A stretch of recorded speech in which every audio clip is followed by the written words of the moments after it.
Take a gander. Take a gander at some of Coming in hot. at some of the DFS scoring leaders on the first opening day of the season, because a lot of other teams have their opening day today, so it's opening day like 2.0. Yeah. Okay, so I'm looking Framber Valdez. yeah, I mean, it's a lot of pitchers, which is not a total shocker there. Looks like Tyler O'Neill, though, repping the position players. 27 points as the Cardinals blanked the Pirates. So that's one of the storylines there, because like the Pirates are doing what we expected the Pirates to do. Yeah. There was also Seth Beer. Oh, I saw this. Seth Beer with the walk-off home run against the Padres on National Beer Day, which is incredible. Do you get it? Because his last name is Beers. I do, and it's a good reminder to everyone out there to make sure you check before placing your bets what the national day of the year is on that specific day. So today, you're looking for guys with last name Empanada and Zoo to go off because it's National Empanada Day and Zoo Lovers Day. And then tomorrow, you're going to want to target Unicorn and Almond Cookie, guys with those last names. Okay, good luck finding somebody on the slate with a last name like that, right? DraftKings contributor Garion, Thorne, and Rotowire's Erik Halterman, they are here to provide some insight into opening day 2.0. That's right. Garion, you going to be targeting Chuck Zoo or Tommy Empanada tonight? I mean, does Mike Trout count? Like, can Yes. it be animal? Because it's National Zoo Day? Like zoology, it's the study of animals. That's Wow. actually huge. So maybe Good point. So maybe the Cubs, like the Tigers, something like that, Erik? A lot of animal team names, unfortunately. That's most of the names. Yep, that is very true. Yeah, that works for me. Go for Tommy Marzipan tomorrow, I guess. But I'm Okay. not sure who today. All right, dude, let's go ahead and look at the night slate here, Erik. So there'll be 5 games. What about a pitcher who's worth paying up for? Yeah, I'd go for Charlie Morton at 8,400. One of the easier matchups on the day against the Reds. I said some negative things about the Reds on opening day, and they went and won. But hey, that's just one game. I don't think we're suddenly deciding that they have a very strong lineup. They do still have some pieces: Joey Votto, Jonathan India, Tommy Pham. But they also hit Aristides Aquino second in the lineup yesterday, which gives a sense of the number of quality pieces they have to work with after their off-season clear-out. Morton had 4 2/3 innings in his final spring tune-up, so again, I think he should be good to go for at least 6 here. And he's very similar, actually, to McClanahan, apart from the age difference, in that he's just solid across the board. High 20% strikeout rate, 28.6 for him, with a walk rate that's better than league average and a ground ball rate in the high 40s. So does everything you want. Had a 3.34 ERA that looked very deserved last season. I think he's could easily be closer to 9,000. I think 8,400 is a very solid price for him. Hey, Gare Bear, Max Scherzer, his hamstring passing the test, and he's facing his former team, their most expensive pitcher on that night slate, 10-2. Yeah, I'm still a little worried about paying more than like 10,000 for any pitcher this early in the season. Even a guy like Scherzer, I'm just not sure how much depth he's going to have in this game, especially coming off that injury. I think Morton is the guy, definitely. I think he's the number one option. You look at the Reds, a lot of what Erik was talking about, 100% true. And even though they had a good game, they scored 6 runs yesterday, they still finished that contest with a 34.2% strikeout rate. Like, they're going to be a team that we pick on all season long. Morton, 3.18 FIP last season, almost a 29% strikeout rate.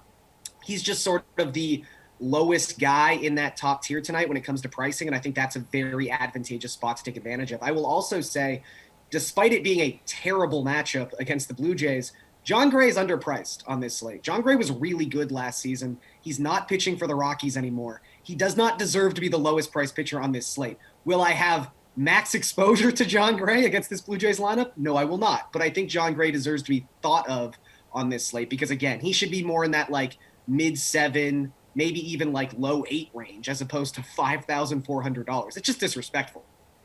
All right, let's talk hitters over 5K. Garion, you can get Vladdy Jr. Against Gray for 5,900. Yes. Don't hate it. Anytime you can fit Vlad into a lineup, go ahead. But I think my number one target is Ozzie Albies for this particular slate. Albies was so good against left-handed pitching last season, had a 144 WRC+. All of his power comes as a right-handed hitter, a 262 ISO last season. He's going up against a lefty who is making his third career start.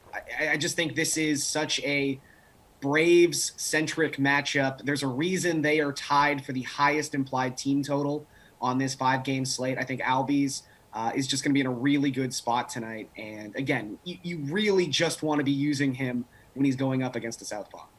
Erik, which hitter over 5K are you targeting? It is definitely Albies at number one. Just to reiterate how much better he is against lefties. Career 947 OPS versus them versus 751 for righties. So almost 200 points, and it was basically that same mark last year. He makes a lot more contact and hits the ball harder. So definitely get in on Albies whenever you're facing a southpaw. Raver San Martin, not at all scary. I also like Jared Walsh, to throw another name out there, at 5,200. Platoon advantage against Jake Odorizzi. Definitely not a particularly scary pitcher on this slate. Walsh, I think he's for real. He emerged in that short 2020 season and basically backed it up over a full season last year. 29 homers, hit 277. Barrels the ball well. A little bit of a strikeout problem, but not too bad. He's not necessarily an elite first baseman, and I wouldn't necessarily pay quite this much for him against a better starter, but given the matchup here, I think he's very much worth a good portion of your budget. Okay, let's say you don't have a lot of budget left to budget. So best value plays for tonight, Erik. Who is your guy? I'll throw another mention out here for Jon Gray. Terrible matchup, but he's a pretty good pitcher. He strikes out a decent enough amount of guys and keeps the ball on the ground well in larger tournaments. I definitely like that. On the hitting side, Robinson Cano, just 2,400. If he's going to play again, who knows how much the Mets are going to rotate. But last time we saw him play before his PED suspension, hit 316 in that shortened season with an 896 OPS. 896 OPS is absolutely not the kind of number you normally find on a guy who costs just 2,400.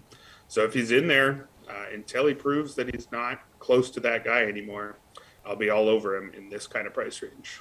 All right, let's go, Garion. Bring us home, man. Give me a value play. Come on, please. I feel like we need bigger slates going forward because Erik and I have had the exact same answers for every single one of these questions. Yep. I think Robinson Cano is easily the number one value play on this slate at $2,400. It's just a misprice. I mean, he hit 6th yesterday against a left-handed starter. He might even hit 5th today against a right-handed starter in Josiah Gray, who really struggled last season. I mean, Josiah Gray has all the potential in the world, don't get me wrong. I think his 2021 numbers are going to look cartoonish compared to his season this year, but they are what they are, and he threw about 70 innings last season and gave up almost 2.5 home runs per 9. So he is very home run susceptible. Robinson Cano, obviously a guy who has a lot of power. And again, if he's sitting in the middle of this Mets lineup, I mentioned the Braves were tied for the highest implied team total on this slate. They are tied with the Mets. So this is just a really good piece that you're getting at a crazy discount. So I think you almost have to start some lineups with Robinson Cano.